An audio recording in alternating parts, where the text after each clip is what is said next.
everybody, today I'm going to be talking about the nitrogen cycle in aquariums and how to start yours. So I'm going to be demonstrating a fishless cycle in a 20-gallon aquarium today. So I'm going to start out by talking a little bit about the nitrogen cycle and why it is so important and beneficial to have in your aquarium. So when fish food goes uneaten or a fish produces waste, it is either transformed into ammonia or ammonium. And while ammonium isn't particularly harmful to your fish, ammonia is. In order to avoid having to do water changes every single day or doing 100% water changes every day, it is very important that you have these beneficial bacteria to help convert ammonia and get rid of it in your aquarium. It is still important to be doing regular water changes, however, with this beneficial bacteria, it is not required as often. So the first beneficial bacteria is Nitrosomonas, and this bacteria oxidizes ammonia into nitrite. Nitrite is still harmful to your fish, and that is why there is another important beneficial bacteria called Nitrobacter. Nitrobacter converts nitrite into nitrate. And nitrate, although it is still harmful to fish, it is not as harmful as either ammonia or nitrite. We can allow nitrate to get up to about 40 parts per million safely in our aquarium, whereas ammonia and nitrite are simply not safe at any level in our aquarium. And this is why beneficial bacteria help us so much in lessening the amount of water changes that we have to do. Now I'm going to talk a little bit about where this beneficial bacteria lives in our aquarium and why doing water changes doesn't totally get rid of all of the beneficial bacteria. So most people will tell you that the beneficial bacteria lives 100% in the filtration system of the aquarium.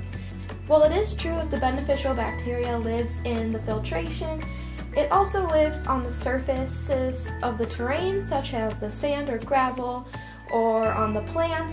And although this is a completely separate video to talk about and address, this is one of the reasons why I prefer to have a tank with gravel bottom instead of bare bottom, because it simply allows to hold more and sustain more beneficial bacteria. So now that we know a little bit about how the nitrogen cycle works, how do we get this started in our tank? And is it safe to do it while there are fish in the tank?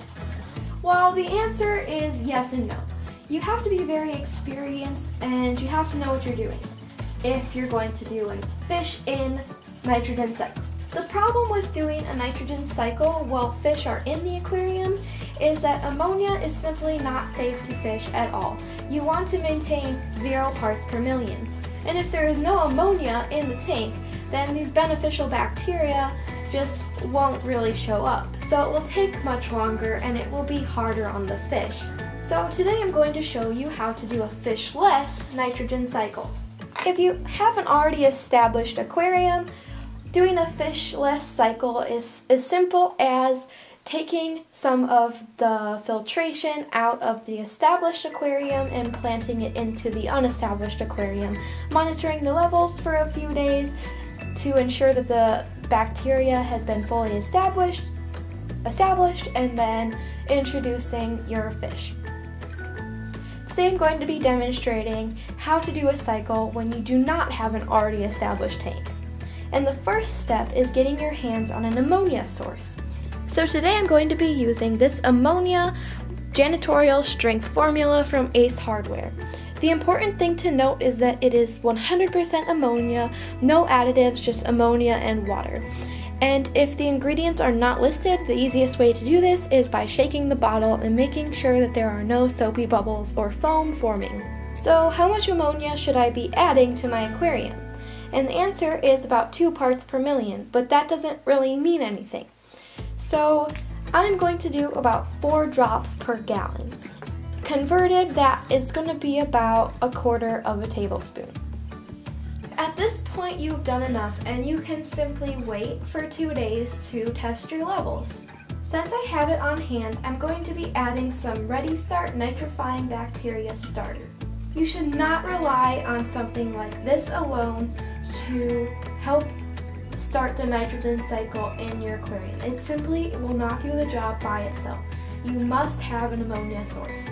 So this is a product called Prime by Seachem, and it is a very common, popular product used to dechlorify water and is something that I absolutely recommend using before you stock your aquarium.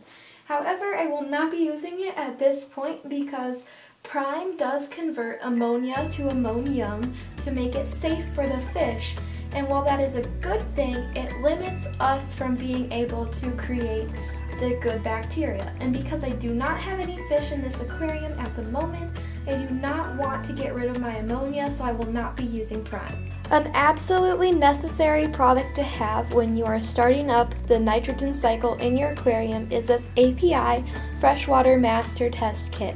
As this process goes on, you are going to need to test your ammonia and nitrite levels regularly. You will know when the aquarium is cycled when you can add 2 parts per million of ammonia and both your ammonia and nitrate levels remain under 0.2 ppm. At that point, you may want to test your nitrate.